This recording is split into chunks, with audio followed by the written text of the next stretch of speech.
Media మిత్రులతో నిల్చొని ఉన్నారు. మీరు దయచేసి పక్కన చాలా ఖాళీ ఉంది, బ్యాక్ కూడా సీట్స్ ఉన్నాయి, కొంచెం బ్యాక్ వెళ్ళి కూర్చోవాల్సిందిగా విజ్ఞప్తి చేస్తాను. దయచేసి అర్థం చేసుకోవాలి, మనం వాళ్ళకి కోఆపరేట్ చేయాలి, వాళ్ళు మనకు సహకరిస్తున్నారు కాబట్టి మీడియా మిత్రులకు ఆ ప్లేస్ అంతా వదిలేసేయాలని చెప్పిగా విజ్ఞప్తి చేస్తాం. ఇప్పుడు ఎన్ఎస్యుఐ రాష్ట్ర అధ్యక్షులు బల్మూరు వెంకట్ గారిని మాట్లాడాల్సిందిగా కోరుతా ఉన్నాం.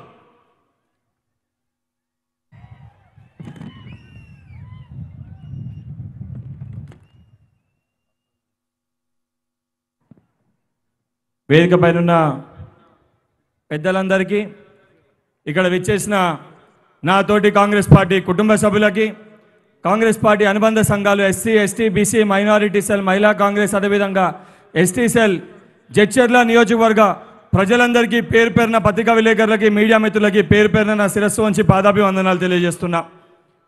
ఏదైతే ఈరోజు గౌరవనీయులు సిఎల్పి నాయకులు బట్టి విక్రమార్క గారు ప్రజల సమస్యలు తెలుసుకోనికి, రైతుల సమస్యలు తెలుసుకోనికి, విద్యార్థుల సమస్యలు తెలుసుకోనికి, బడుగు బలహీన వర్గాలు పడుతున్న ఇబ్బందులను తెలుసుకోనికి గడప గడప తిరిగి గ్రామ గ్రామానికి వెళ్ళి వాళ్ళ సమస్యల్ని తెలుసుకుంటూ ప్రభుత్వంపై వారి తీరులో వారు ప్రశ్నిస్తూ రేపు పొద్దున కాంగ్రెస్ ప్రభుత్వం వస్తే వారికి భరోసా కల్పించే ఒక ప్రయత్నంలో భాగంగా వారి పీపుల్స్ మార్చ్ యొక్క పాదయాత్రని చేపట్టారు.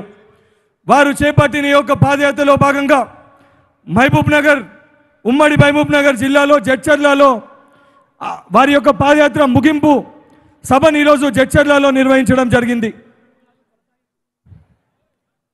దానితో పాటు ఈరోజు టీఆర్ఎస్ పార్టీ ఏదైతే విద్యార్థులకి ఫీజు రియంబర్స్మెంట్ ఇస్తలేరు, నిరుద్యోగులకు ఉద్యోగాలు లేవు, దళిత సోదరులకి 3 ఎకరాల భూమి లేదు, అదేవిధంగా గిరిజన సోదరులకి గిరిజన బంధు లేదు, పాపము ఇక్కడున్న పోలీస్ మిత్రులకు కూడా 1వ తారీఖు నుంచి 5వ తారీఖు పడాల్సిన మీ యొక్క జీతాలు కూడా 15వ తారీఖు 20వ తారీఖు అయ్యే వరకు కూడా మీ జీతాలు పడే పరిస్థితి లేదు.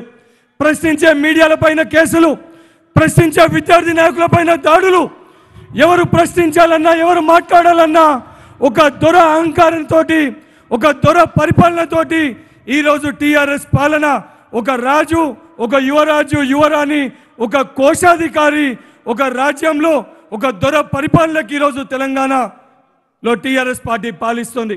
ఈ యొక్క టీఆర్ఎస్ పార్టీని గద్దదించాల్సిన ఒక బాధ్యత తెలంగాణ రాష్ట్రంలో ఉన్న ప్రతి ఒక్క పౌరుని పైన ఉంది. ఈ యొక్క టీఆర్ఎస్ పార్టీ నాయకులకి రాబోయే ఎన్నికల్లో డిపాజిట్లు గల్లంత అయ్యే విధంగా తెలంగాణ రాష్ట్రంలో ఉన్న ప్రతి ఒక్క విద్యార్థి, యువకుడు కూడా కంకణబద్దులై కాంగ్రెస్ పార్టీని గెలిపించుకోవాల్సిన బాధ్యత మన పైన ఉంది.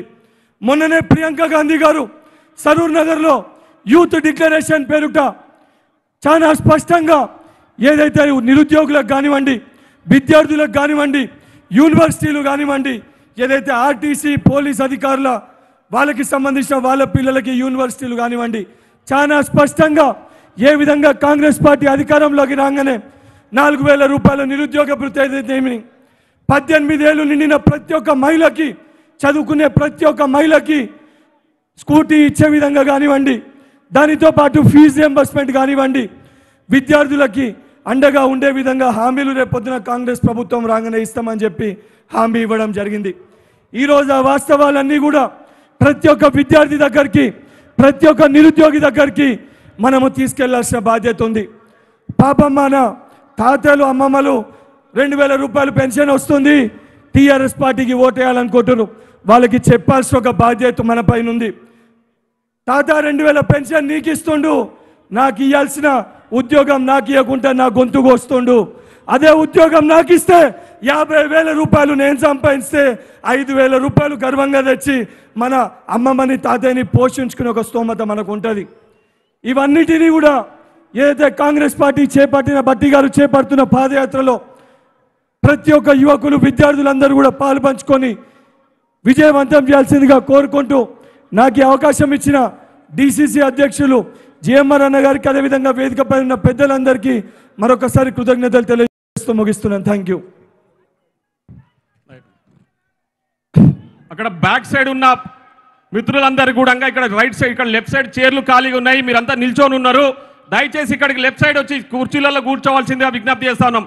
బ్యాక్ నిలబడే వాళ్ళందరూ కూడా కొద్దిగా ఇక్కడ లెఫ్ట్ సైడ్ వచ్చి ఇక్కడ ఖాళీ